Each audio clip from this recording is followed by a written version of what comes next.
Mira Chen always wore long sleeves. Even in the burning heat of summer on Colony Station Artemis 7, she kept her arms covered.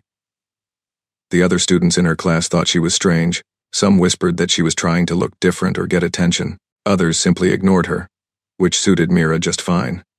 She had learned long ago that being invisible was safer than being noticed. She was 17 years old, though she looked younger because of how thin she was. Her dark hair fell past her shoulders, often covering her face like a curtain she could hide behind. Her eyes were dark brown, almost black, and they held a depth that made adults uncomfortable when she looked at them directly. Most of the time, she kept her gaze down, watching her feet as she walked through the metal corridors of the space station. Artemis 7 was one of the newer human colonies, built in orbit around a gas giant called Prometheus. In the outer reaches of explored space, about 40,000 people lived here, working in the mining operations that extracted rare minerals from the planet's moons. The station was shaped like a giant wheel, slowly spinning to create artificial gravity. Mira had lived here for 3 years now, ever since the day a rescue ship had found her drifting alone in an escape pod. Nobody knew where she had come from. The escape pod's navigation computer had been damaged, and Mira herself refused to talk about her past. The authorities had tried everything. They brought in psychologists and counselors. They ran genetic tests to try to identify her family. They searched every database of missing children in human space. Nothing worked. Mira remained silent about everything that happened before she was found. The colony officials eventually gave up trying to discover her origins. They placed her in the foster care system, assigning her to live with an older couple named Marcus and Elena Reyes. The Reyes were kind people who had never been able to have children of their own. They welcomed Mira into their small apartment on the station's residential ring and treated her with gentle patience. They never pushed her to talk about her past. They just gave her a safe place to sleep, food to eat, and the quiet understanding that she would share her story when she was ready. Mira attended the station's secondary school, where she was an average student in most subjects. She never caused trouble. She never raised her hand in class. She sat in the back row and did her work silently, turning in assignments that were good enough to pass but never exceptional enough to draw attention. Her teachers wrote notes in her file about how quiet she was, how she seemed disconnected from the other students. They recommended counseling, which Mira attended without complaint but also without opening up. The only subject where Mira truly excelled was engineering. She had a natural talent for understanding how machines worked.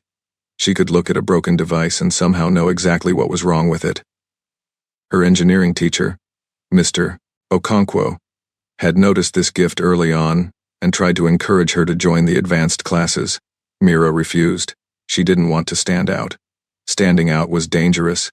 Her life on Artemis 7 had settled into a comfortable routine. She woke up each morning in her small bedroom, ate breakfast with Marcus and Elena, walked to school through the station's crowded corridors, attended her classes, walked home, did her homework, and went to sleep. It was a simple life, a quiet life, a safe life, and Mira was grateful for every boring, uneventful day of it. Everything changed on a Tuesday morning in the middle of her final school year. Mrs. Patterson, the history teacher, stood at the front of the classroom with an excited smile on her face. She was a tall woman with graying hair and too much energy for someone her age. She loved her subject with a passion that most students found exhausting. "Today we are starting a new assignment," she announced, her voice carrying that particular brightness that teachers used when they thought something would be fun. "It will be worth 30% of your final grade, so I expect everyone to take it seriously." The class groaned collectively. Mira stayed silent, but she felt a small knot of worry form in her stomach. Big assignments meant presentations. Presentations meant standing in front of everyone. She hated presentations. Mrs. Patterson activated the holographic display behind her, and the words appeared in glowing blue letters. Personal Heritage Project. For this assignment, Mrs. Patterson continued, you will be researching your own family history. Where did your ancestors come from? What were their lives like before they came to the colonies? What struggles did they face? What achievements did they accomplish? I want you to trace your family back at least 3 generations and create a presentation that tells the story of how your family became part of humanity's expansion into the stars. The knot in Mira's stomach tightened into something painful. She felt her hands start to shake under her desk. She pressed them against her thighs, trying to make them stop. Around her, other students were already chatting excitedly. A boy named Derek was talking about how his great-grandfather had been one of the first colonists on Mars. A girl named Yuki was saying that her family had records going back centuries in Japan. Everyone seemed happy about the assignment. Everyone, except Mira. You will have 4 weeks to complete this project, Mrs. Patterson said. I expect detailed research, primary sources if possible, and a 15-minute presentation to the class. You may work alone or in pairs. The class ended, and students began filing out. Mira stayed in her seat, waiting until most of them had left. She approached Mrs. Patterson's desk slowly, her heart pounding so hard she could hear it in her ears. Mrs. Patterson, she said quietly. Her voice came out rough. She cleared her throat and tried again.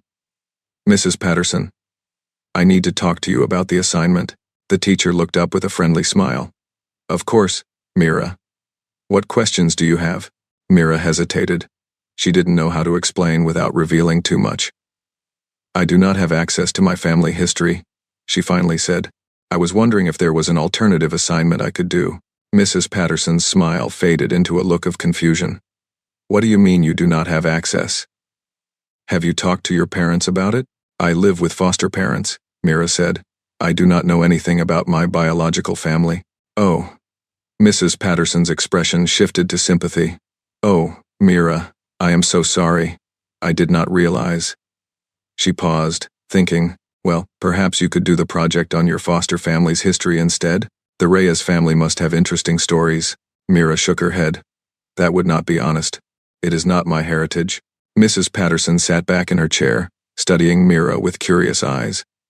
The girl had been in her class for almost a year, and she realized she knew almost nothing about her. Mira Chen was like a ghost, present but somehow not fully there. Tell me, Mira, Mrs. Patterson said gently. What do you know about your background? Anything at all? Mira felt the walls she had built around herself start to tremble. She could not talk about this. She would not talk about this. Her past was a locked door, and she had thrown away the key years ago. Nothing, she lied. I know nothing. Mrs. Patterson did not look convinced, but she nodded slowly. All right. Let me think about this.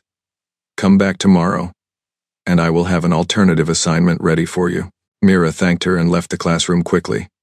She walked through the corridors with her head down, moving faster than usual. She needed to get somewhere private. She needed to breathe. The walls of the station felt like they were closing in around her. She found an empty maintenance alcove near the engineering section and slipped inside. The space was small and dark, filled with the quiet hum of machinery. Mira pressed her back against the wall and slid down until she was sitting on the cold metal floor. She wrapped her arms around her knees and focused on breathing. In, out, in, out. The panic attack came anyway. It always did when she thought too much about the past. Her chest tightened, her vision blurred, her mind filled with images she had spent years trying to forget. Fire, screaming, blood on metal floors, the sound of weapons firing, her mother's voice telling her to run. Mira squeezed her eyes shut and pressed her palms against her ears, as if she could block out the memories that way. But the memories were inside her head. There was no escaping them. She did not know how long she sat there. Eventually, the panic faded, leaving her feeling empty and exhausted. She checked her wristwatch and saw that she had missed her next 2 classes. She would have to make up excuses later. She stood up on shaky legs and looked down at her arms. The long sleeves of her uniform had ridden up slightly during her panic attack, revealing the edges of the scars that covered her forearms. Mira quickly pulled the sleeves back down, making sure every mark was hidden. The scars were her biggest secret. They were not from cutting or any kind of self-harm. They were something far worse, something that told the story of where she came from and what had been done to her before she escaped. If anyone ever saw them, they would have questions. Questions Mira could not answer. Questions that might lead dangerous people right to her door. She had escaped once. She did not know if she could escape again. Mira smoothed down her uniform, checked her reflection in her wristwatch screen, and stepped back into the corridor. She had to keep moving. She had to keep pretending everything was normal. That was how she survived. But as she walked toward her next class, she could not shake the feeling that the history assignment had started something. A crack had appeared in the wall she had built around her past, and once a wall started cracking, it was only a matter of time before it came tumbling down. That night, Mira sat at the dinner table with Marcus and Elena, pushing food around her plate without eating. The apartment was warm and comfortable, filled with the smell of Elena's cooking and the soft sound of music playing from the speakers. It should have felt like home. Most of the time, it did, but tonight, Mira felt like a stranger sitting in someone else's life. "You are quiet tonight," Elena observed. "More quiet than usual, I mean." Mira forced a small smile. "Just tired from school." Marcus exchanged a look with his wife.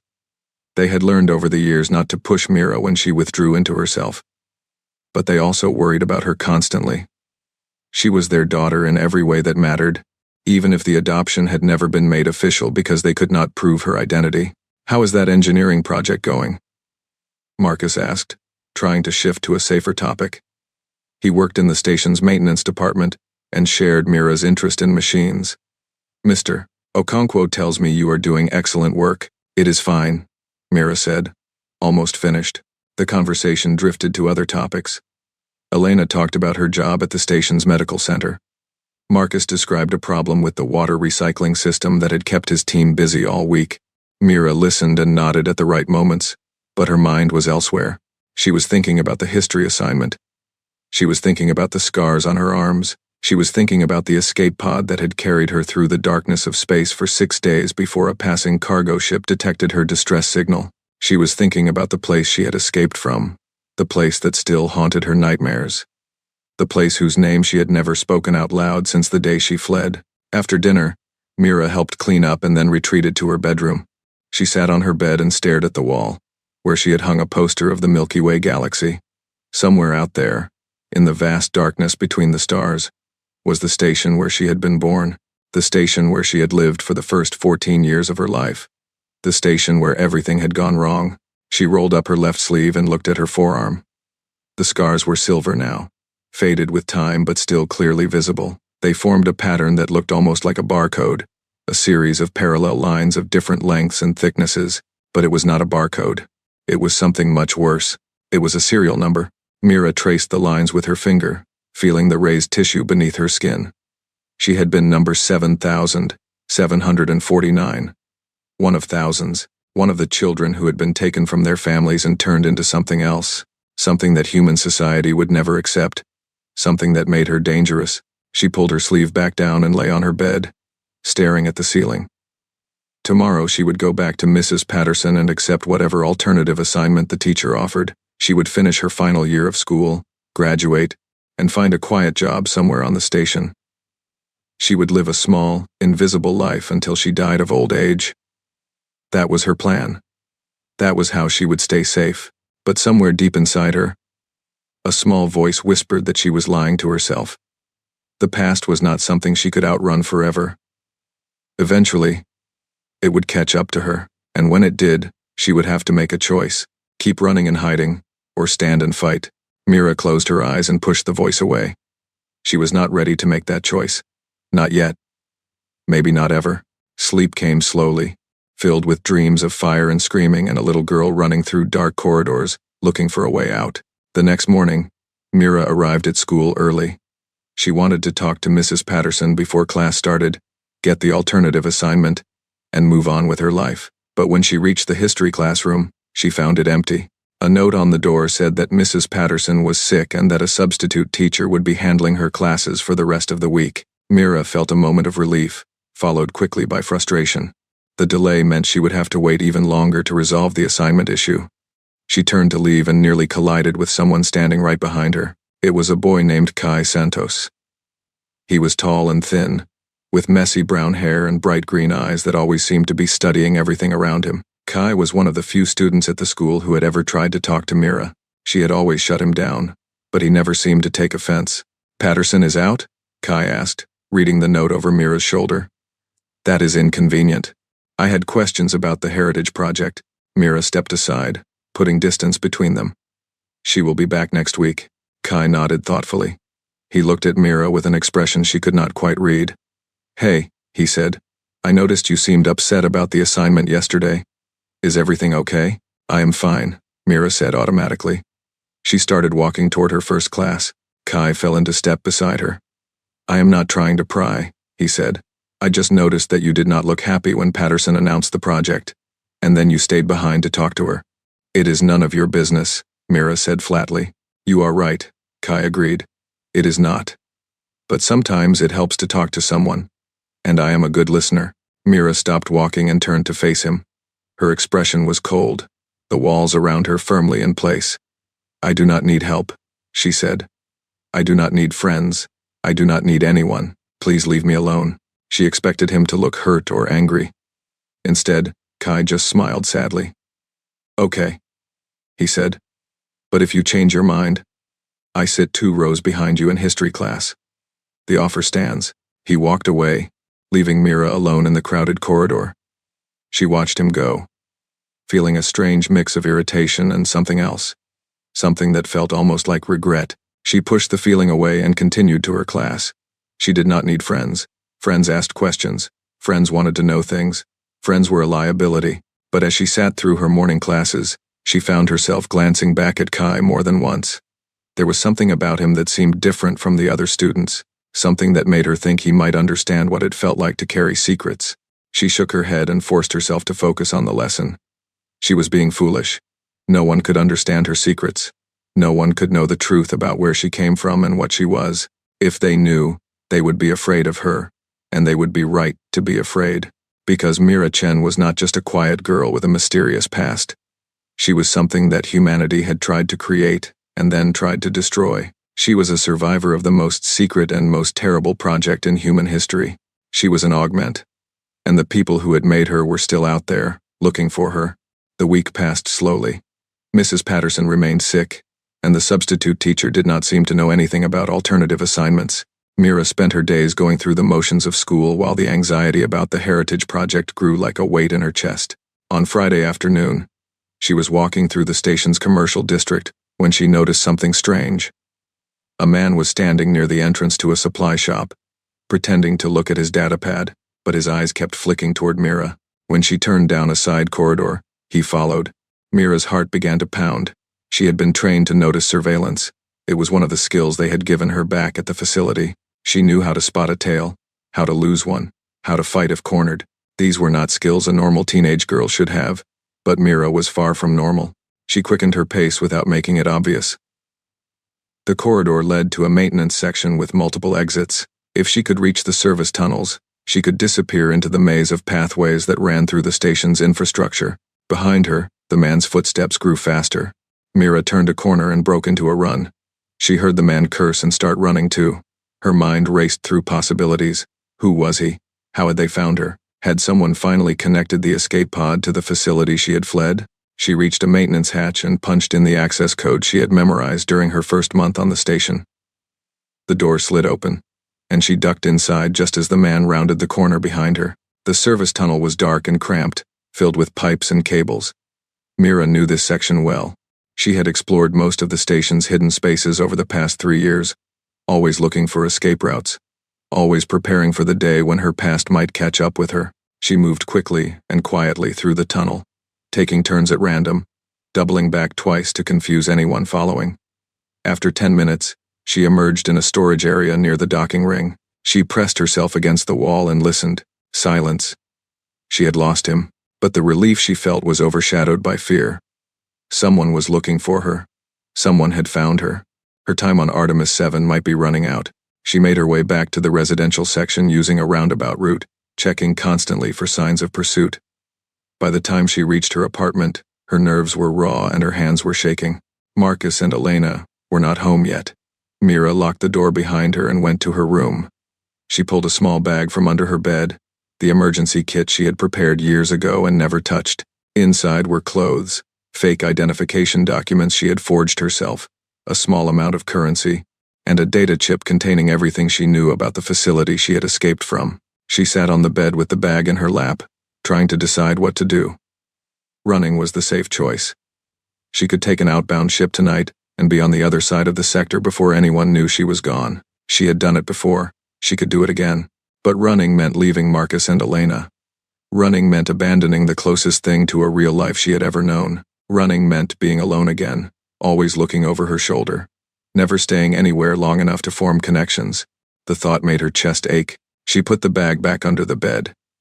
She was not ready to run yet. Maybe the man following her was nothing. Maybe he was just a random criminal looking for an easy target. Maybe she was being paranoid. She told herself these things, but she did not believe them. That night, she barely slept. She lay in bed listening to every sound, waiting for footsteps outside her door or the hiss of a forced entry. Nothing happened. By morning, she was exhausted but still alive. Monday came, and Mrs. Patterson returned to school. Mira waited until after class to approach her again. But before she could speak, the teacher smiled and waved her forward. "Mira, I have been thinking about your situation," Mrs. Patterson said. "I have an idea for your alternative assignment." Mira felt a spark of hope. "What is it?" "Instead of researching your family history," Mrs. Patterson explained, "I want you to research the history of your escape pod, where it came from, what ship it was originally part of, how it ended up carrying you through space. Think of it as the history of how you came to be here on Artemis 7. The hope died instantly. That was exactly what Mira could not do. Researching the escape pod would mean digging into her past, and her past was full of secrets that could get her killed. "I do not think I can do that," Mira said carefully. Mrs. Patterson's expression shifted to confusion. "Why not?" "It would not require knowing anything about your biological family, just the technical history of how you arrived here." Mira struggled to find words that would not reveal too much. "The records are sealed," she finally said. "The authorities investigated when I was found, but they could not determine the pod's origin. The navigation computer was damaged." "That is even more interesting," Mrs. Patterson said, her eyes lighting up with academic enthusiasm. "You could investigate the mystery itself. Why were the records damaged? What theories exist about where the pod came from?" It would be a fascinating project. Mira felt trapped. The teacher was not going to let this go. She was too curious, too interested in solving the puzzle of Mira's past. And she had no idea how dangerous that curiosity might be. "I will think about it," Mira said, the words feeling like ash in her mouth. "The deadline is 3 weeks away," Mrs. Patterson reminded her. "I need your decision by Wednesday." Mira nodded and left the classroom. Her mind was spinning. She could not research the escape pod without risking exposure, but she could not refuse the assignment without raising more questions. She was caught between two dangers, with no safe path forward. She was so distracted that she almost walked straight into Kai Santos. "Hey," he said, steadying her with a hand on her shoulder. "Are you okay? You look like you have seen a ghost." Mira pulled away from his touch. "I am fine." "You keep saying that," Kai observed, "but you never look fine."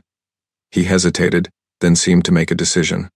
"Look, I know you said you do not want friends, but I have noticed some things, and I am worried about you." "What things?" Mira asked, her voice sharper than she intended. Kai glanced around to make sure no one was listening. "I saw you running through the commercial district on Friday," he said quietly. "And I saw the man who was chasing you. Do you know who he was?" Mira felt cold. How had Kai seen that? Had he been following her too? "That is none of your business," she said. "Maybe not," Kai agreed. "But here's the thing. I recognize the man. He was wearing a Nexus security uniform under his jacket." The words hit Mira like a physical blow. Nexus Security. The name sent ice through her veins.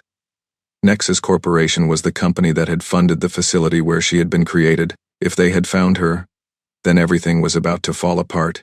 "How do you know what Nexus security uniforms look like?" Mira asked carefully. Kai's expression darkened. "Because my father used to work for them," he said. "Before they killed him." The words hung in the air between them. Mira studied Kai's face, looking for signs of deception. She found none. His eyes were filled with a familiar pain.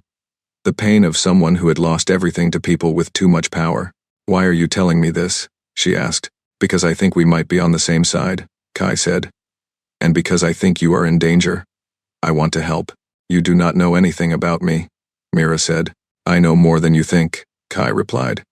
He pulled something from his pocket and showed it to her. It was a small photograph, old and worn. In it, a young girl with dark hair stood next to a woman who looked like an older version of herself. Both had their sleeves rolled up, and on their arms were visible scars in a distinctive pattern. Mira's breath caught in her throat. She knew that pattern. It was the same pattern that marked her own skin. "Where did you get that?" she whispered. "It is my mother and my sister," Kai said. "They were taken when I was 8 years old. I have been searching for answers ever since." Mira looked at the photograph, then at Kai. Something shifted inside her. a wall crumbling that she had not known could fall. For 3 years, she had believed she was alone. She had believed that no one else knew the truth about the facility and what happened there. But here was someone who had been touched by the same darkness. Not here, she said. We cannot talk about this here. Where? Mira thought for a moment. There is a maintenance alcove near the engineering section. I will show you. But you have to promise me something first. Anything, Kai said. If I tell you the truth about what I am, you cannot tell anyone else, no matter what. Even if it scares you, even if you think you should. Kai met her eyes without flinching. I promise. They walked in silence to the maintenance alcove. Mira checked 3 times to make sure they were not being followed before she finally stopped and turned to face Kai in the dim light. What I am about to tell you is classified beyond anything you can imagine, she said. If the wrong people find out that you know, they will kill you to keep the secret. I understand, Kai said. Mira took a deep breath. She had never told anyone the full truth before. Even Marcus and Elena only knew the version she had given the authorities when she was found. But something about Kai made her want to trust him. Maybe it was the photograph. Maybe it was the pain in his eyes. Maybe she was just tired of being alone. I was born on a secret station called Genesis, she began. It was a research facility operated by Nexus Corporation, hidden in the asteroid belt, where no one would find it. The official purpose was medical research, developing new treatments for genetic diseases. But that was a lie. The real purpose was to create a new kind of human, an improved human. They called us augments. She rolled up her sleeve and showed him the scars on her forearm. These are not random marks. They are identification codes. Every child on Genesis was marked like this from birth. We were numbered like products in a warehouse. Kai stared at her arm, his face pale but his eyes steady. What kind of improvements? Everything, Mira said.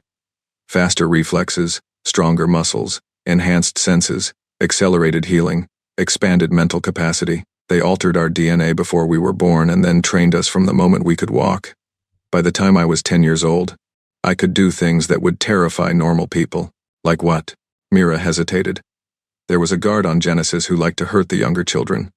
He thought he was safe because he was bigger and stronger and armed. One night, when I was 12, I broke 3 of his bones and took his weapon before he could even react. They put me in isolation for a month after that, but they also moved me to an advanced training program. I was too valuable to punish properly. Kai absorbed this information without visible judgment. And the scars on my mother and sister? The same, Mira said. Genesis was not the only facility. There were others. Nexus had been running the Augment program for over 30 years. Thousands of children were created, trained, and then used for whatever purposes the corporation needed. Soldiers, spies, assassins. We were weapons disguised as people. What happened? Kai asked. How did you escape? The memory was painful, but Mira forced herself to continue. When I was 14, something changed. There was a new director assigned to Genesis, a woman named Dr. Vance. She was different from the others. She actually looked at us like we were human beings instead of assets. She started asking questions about what Nexus was doing with us, where we went when we were shipped out, why so few of us ever came back. Mira paused, gathering herself. Dr. Vance discovered the truth. She found out that Nexus was not just using us as operatives. They were selling us, selling augments to the highest bidder, to corporations and governments and criminal organizations who wanted enhanced agents for their own purposes. And when we were used up or became inconvenient, we were terminated. The word hung heavy in the air. Dr. Vance tried to stop it. Mira continued. She gathered evidence and tried to contact the authorities. But Nexus found out. They sent a kill team to Genesis to eliminate everyone who knew the truth. The guards, the scientists, even the children who were too young or too damaged to be worth saving. They were going to burn the whole place down and pretend it never existed. Kai's hands had clenched into fists. How did you survive? Dr. Vance, Mira said softly. She got me to an escape pod before they could reach us. She told me to run and to never stop running. She said she would try to help the others, but I do not think she survived. I heard the gunshots as the pod launched. Tears were running down her face now, but she did not try to wipe them away. I drifted for 6 days before a ship found me. The pod's navigation was damaged, and I was half dead from dehydration when they pulled me out. I told the authorities that I did not remember anything about where I came from. I let them put me in foster care. I kept my head down and tried to disappear. And now Nexus has found you, Kai said. It looks that way, Mira agreed. The man who was following me, if he really was Nexus security, then my time here is running out. They will send more people. They will not stop until they have captured or killed me. Why? What do they want with you after all these years? Mira laughed bitterly. Because I am evidence. I am proof that the augment program existed. As long as I am alive, there is a chance that the truth could come out. Nexus has spent decades covering up what they did on Genesis and the other facilities. They murdered thousands of people to protect their secret. What is one more? Kai was quiet for a long moment. Then he looked at Mira with an expression she did not expect. It was not fear or disgust or pity. It was determination. Then we need to expose them, he said. Mira stared at him. What? You said Dr. Vance gathered evidence. You said there were records. If we can find proof of what Nexus did, if we can get it to the right people, then running will not be necessary anymore.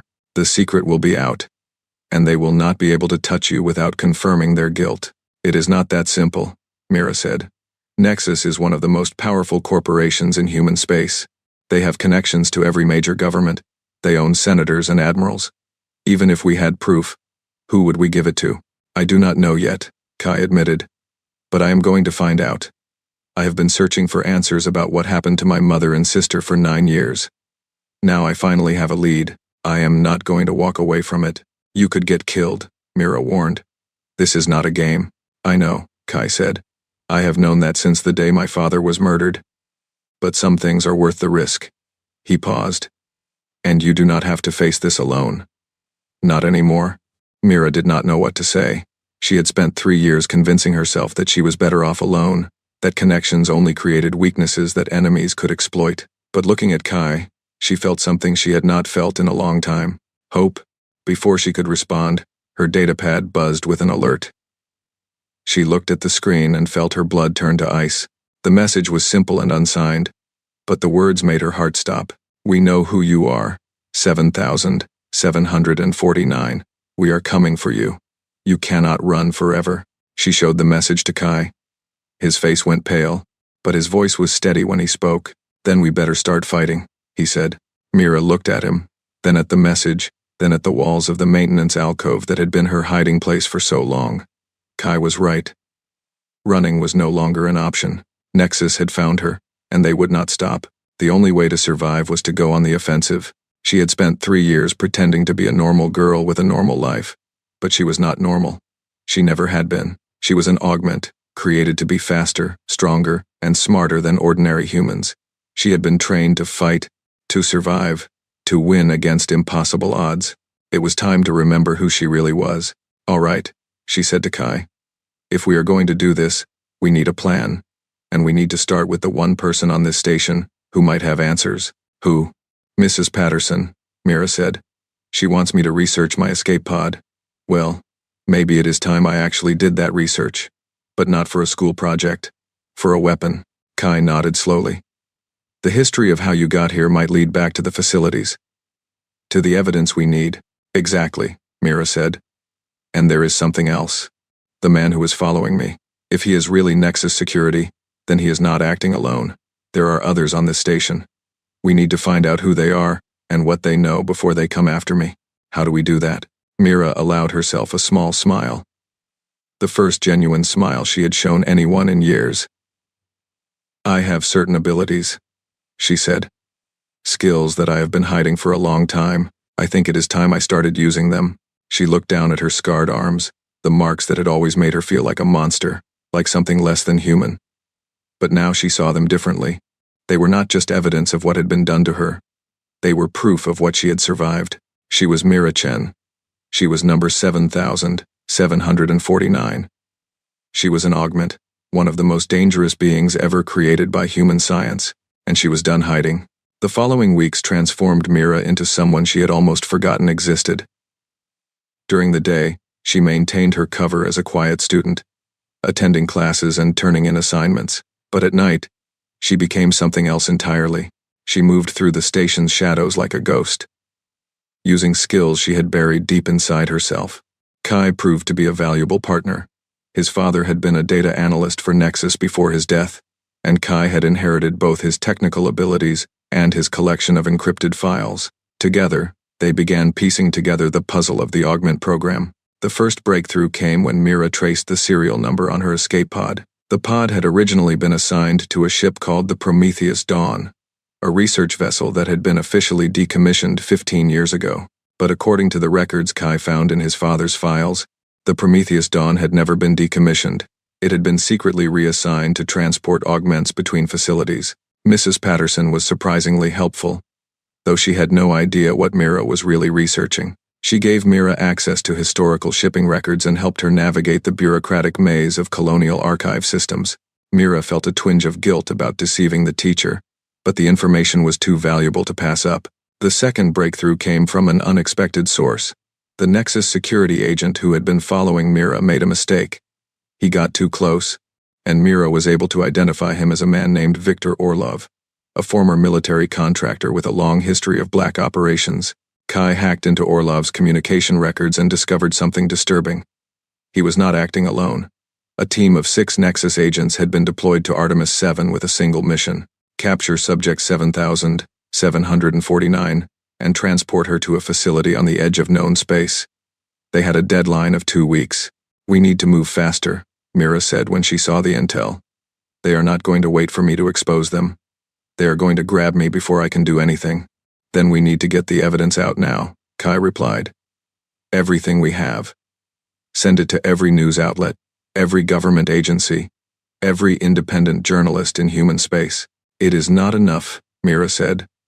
"We have shipping records and financial transactions. We have your father's notes. But we do not have proof of what actually happened on Genesis. We do not have testimony from survivors. We do not have anything that would hold up against Nexus's lawyers." "Then we need to find other survivors," Kai said. Mira shook her head. "I have looked. For 3 years, I have searched every database I could access. If there are other augments out there, they are hiding just as well as I was. Or they are dead," Kai said quietly. The thought hung between them like a shadow. Mira had always known she might be the last. The facility had been destroyed.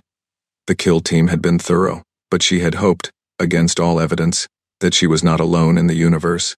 The third breakthrough changed everything. It came on a Wednesday night, 2 weeks before the Nexus deadline. Mira was in her room, studying the data they had collected, when her personal terminal received an encrypted message from an unknown source. The encryption was sophisticated, unlike anything she had seen before. It took her 3 hours to crack it. The message was simple: a name, a location, and a time. Dr. Helena Vance, Docking Bay 7. Tomorrow, 0300 hours. Mira's hands trembled as she read the words. Dr. Vance, the woman who had saved her life. The woman she had assumed was dead for 3 years. "It could be a trap," Kai said when she showed him the message. "Nexus could be using her name to lure you in." "I know," Mira said. "But I have to find out. If Dr. Vance is really alive, if she escaped with evidence from Genesis, then she is the key to everything." "Then I am coming with you," Kai said. "No. If it is a trap, there is no reason for both of us to get caught. Stay here and monitor communications. If I do not contact you within an hour of the meeting, get off the station. Take everything we have gathered and run," Kai argued, but Mira was firm. Eventually, he agreed, though she could see the worry in his eyes. She almost reached out to touch his face, to reassure him somehow. But she stopped herself. There would be time for that later, if they survived. The next night, Mira slipped out of her apartment at 0230 hours. She moved through the station's corridors with a stealth that would have impressed her old trainers on Genesis. Her senses were heightened, her reflexes primed. She was ready for anything. Docking Bay 7 was in the industrial section of the station, a place where cargo ships came and went at all hours. At 0300, it was nearly empty. Only a few maintenance workers moved among the towering containers and loading equipment. Mira found a hiding spot behind a stack of crates and waited. 5 minutes passed. Then 10. She was beginning to think it had been a trap after all when she heard a soft voice behind her. "You move well, 7749. But I trained you. I know your patterns." Mira spun around, her body automatically shifting into a combat stance. But the woman standing there made no threatening moves. She was older than Mira remembered, with gray streaking her dark hair and lines of exhaustion carved into her face, but her eyes were the same. Warm, kind, determined. "Dr. Vance," Mira whispered. The woman smiled. "Hello, Mira. You have grown so much since I last saw you." Mira felt tears pricking at her eyes, but she forced them back. "How are you alive? I heard the gunshots. I thought you were dead." "Nearly," Dr. Vance said. "I was shot twice during the attack, but I managed to reach another escape pod. I have been hiding ever since, just like you, moving from station to station, changing my identity, staying one step ahead of Nexus. Why now? Why contact me after all this time?" Dr. Vance's expression grew serious. "Because I have finished what I started. All these years, I have been gathering evidence, not just about Genesis, but about all the facilities, every augment ever created, every sale, every termination order, every cover-up. I have documented everything." She pulled a small data chip from her pocket and held it up. "This contains the complete history of the augment program. Names, dates, locations, financial records, scientific data. Everything. It is enough to bring down Nexus and everyone connected to them." Mira stared at the chip. Her heart was pounding. This was what she had been searching for. This was the weapon she needed. "Why give it to me?" she asked. "Because you are the last living augment from Genesis," Dr. Vance said. "You are the only one who can tell the human side of the story. Data alone will not be enough to make people care. They need to see the face of what was done. They need to hear your voice." "I am not good at talking," Mira said. "I have spent 3 years being invisible." "I know," Dr. Vance said gently. "But you are also the bravest person I have ever known. You survived when so many others did not. You built a new life from nothing. You have the strength to do this, Mira. I believe in you." Before Mira could respond, an alarm blared through the docking bay. Red lights began flashing, and a harsh voice echoed over the station's speakers. "Attention, security breach in docking bay 7.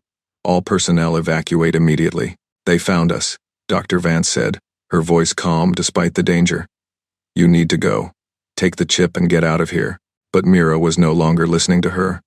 Her enhanced hearing had picked up something else. Footsteps. Multiple people moving toward them from different directions. At least 6, maybe more. The Nexus team. They had followed her. "It is too late to run," Mira said. She reached out and took the data chip, tucking it securely into an inner pocket. "Dr. Vance, can you fight?" The older woman pulled a small pistol from her jacket. "I am not completely helpless." "Good. Stay behind me. When I create an opening, run for the emergency exit on the south side of the bay. There is a maintenance tunnel that will take you to the residential section. What about you?" Mira allowed herself a small smile. "I am going to remind these people why Nexus spent 30 years trying to create soldiers like me." The Nexus agents appeared from between the containers, spreading out to surround them. Viktor Orlov was in the lead, a large weapon in his hands. Behind him, 5 other agents, all armed, all professional. "Subject 7749, Orlov called out. "You are to come with us. Resistance will result in termination." Mira stepped forward, putting herself between the agents and Dr. Vance. Her body was loose and ready, her mind clear. She had not fought like this in 3 years, but the training was still there, written into her muscles and bones. "You can try," she said. Orlov fired. Mira was already moving. She dodged left, the energy bolt scorching the air where she had been standing, and launched herself toward the nearest agent. Her fist connected with his face before he could react, and she felt bones crack under the impact. She grabbed his weapon as he fell and used it to block a strike from a second agent, then drove her elbow into his throat. 2 down in less than 4 seconds.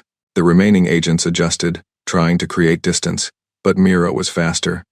She closed the gap before they could fire, moving among them like a storm. Every movement was precise, efficient, deadly. She broke arms and legs, dislocated shoulders, struck nerve clusters that left her opponents helpless. The training had made her dangerous. 3 years of suppressed rage made her unstoppable. Orlov was the last one standing. He backed away, his weapon shaking in his hands. He had watched his entire team fall in less than a minute. The fear in his eyes was almost satisfying. "What are you?" he whispered. Mira advanced on him slowly. "I am what your corporation made me," she said. "I am a weapon. And I am done being afraid of the people who created me." She knocked the weapon from his hands and grabbed him by the throat, lifting him off his feet. He was heavier than her, but her enhanced muscles held him easily. "Tell me who else Nexus has on this station," she demanded. "Tell me everything, and I might let you live." Orlov's face was turning purple. "I cannot," he gasped. "They will kill me." Mira tightened her grip. "They are not here. I am. Choose." The fear won. Orlov told her everything. The names of the other agents, their locations, their communication protocols. He even told her about a backup team waiting on a ship in the outer system, ready to assault the station if the first team failed. When he finished, Mira dropped him to the ground. He lay there gasping, unable to move. She had been careful not to kill any of them, not because they deserved mercy, but because killing them would make her what Nexus had tried to turn her into. Dr. Vance emerged from behind the containers, her eyes wide with amazement. "That was incredible," she said. "I knew you were one of the most advanced subjects, but I never saw you actually fight." "I would rather not have to," Mira said. "But they did not give me a choice." The sound of approaching footsteps made them both tense. But it was not more Nexus agents. It was station security, drawn by the alarm. And in the lead was a face Mira recognized. Kai had ignored her instructions. He had followed her to the docking bay, and he had brought help. "I told you to stay behind," Mira said when he reached her. Kai grinned. "And I told you that you do not have to face this alone." Looks like we both broke our promises. The next few hours were chaos. Station security detained the Nexus agents and began an investigation. Mira and Dr. Vance were questioned extensively, but the evidence they provided was overwhelming. The data chip contained proof of crime so massive that even Nexus's influence could not suppress it. Within days, the story had spread across human space. News networks ran continuous coverage of the augment program revelations. Governments that had bought augments scrambled to distance themselves. Nexus Corporation's stock collapsed, and its executives began resigning faster than anyone could count. Mira stood in the observation lounge of Artemis 7, watching ships come and go in the darkness of space. The scars on her arms were visible now. She had stopped hiding them. They were part of her story, and she had finally decided to tell that story to the universe. Kai came to stand beside her. "The interviews are scheduled for tomorrow," he said. "Are you ready?" "No," Mira admitted. "But I am going to do it anyway." He reached out and took her hand. She let him. It was strange, this feeling of connection. For so long, she had believed that she was too damaged to be close to anyone. But Kai had proved her wrong. He had seen the worst of what she was and chosen to stand beside her anyway. "What happens now?" he asked. Mira looked out at the stars. "Dr. Vance's evidence included information about augments who had been sold to various buyers over the years. There were names, locations, and in some cases, confirmation that the augments were still alive. "I need to find them," Mira said. "The other survivors. They deserve to know that they are not alone anymore. They deserve a chance at the kind of life I am starting to build here." Kai squeezed her hand. "Then we will find them together. You do not have to do that. This is not your fight." "Yes, it is," Kai said quietly. "My mother and sister are out there somewhere. And even if they are not, I am not letting you go off into danger without backup. You are stuck with me, Mira-chen." She turned to look at him. This strange boy who had become her friend, her partner, her hope for something more. He was not enhanced. He had no special training or abilities, but he had shown more courage than anyone she had ever known. "All right," she said. "Partners." He smiled, and for a moment, the weight of everything she had been through felt lighter. The road ahead was uncertain. There would be trials and hearings and investigations. There would be enemies who escaped justice and tried to rebuild what had been destroyed. There would be other augments who might not trust her or might have been too damaged by their experiences to accept help. But for the first time in her life, Mira faced the future without fear. She had survived Genesis. She had survived the escape. She had survived 3 years of hiding and running and waiting for the past to catch up with her. Now she was done surviving. It was time to live. Marcus and Elena were waiting for her when she returned to the apartment. They had watched the news. They knew everything now. And the looks on their faces were not the fear or disgust that Mira had always imagined she would see. It was love. Pure, unconditional love. Elena held out her arms, and Mira fell into them like a child. She cried then, really cried, releasing all the grief and fear and loneliness she had carried for so long. Elena held her through it all, whispering that everything was going to be okay. "We always knew you were special," Marcus said when the tears finally stopped. "We just did not know how special. But it does not change anything, Mira. You are our daughter. You always will be." Mira looked at them. These two people who had taken her in when she was broken and lost, who had given her a home and a family and a chance to be something other than a weapon. She had been so afraid of what they would think if they knew the truth. She should have trusted them. "Thank you," she said, "for everything." Elena smiled and wiped the tears from Mira's face. "No thanks necessary. That is what family is for." That night, Mira sat in her room and looked at the poster of the Milky Way on her wall. Somewhere out there were the other augments, the survivors of a program that had tried to turn children into weapons. They were scattered across human space, hiding and running just like she had been, but not for much longer. Mira pulled out her datapad and began making a list. Names from Dr. Vance's records, locations to investigate, leads to follow. It would take time, maybe years, to find them all, but she had time now. She had a home to come back to. She had people who loved her. She had a partner who would watch her back. She had something she had never dared to have before. She had a future. The message she sent out into the void was simple. It carried her identification code, the one that marked her as an augment, along with a promise. "You are not alone. I am coming to find you. Together, we can be more than what they made us. Together, we can be human." She did not know how many would receive the message. She did not know how many would respond. But it was a beginning. And beginnings, she had learned, were the most important part of any story. Mira Chen had hidden her scars from everyone for 3 years. She had been afraid that the truth would destroy her. Instead, it had set her free. Now she wore her scars openly, as a symbol of what she had survived and what she had overcome. They were not marks of shame. They were proof of her strength, and she would carry them with pride for the rest of her days. The girl who had arrived on Artemis 7 inches a damaged escape pod had become something more than anyone could have predicted. Not a weapon, not a monster, not a number in a corporation's database. She was Mira Chen. She was a survivor. She was a protector. She was human, and her story was just beginning.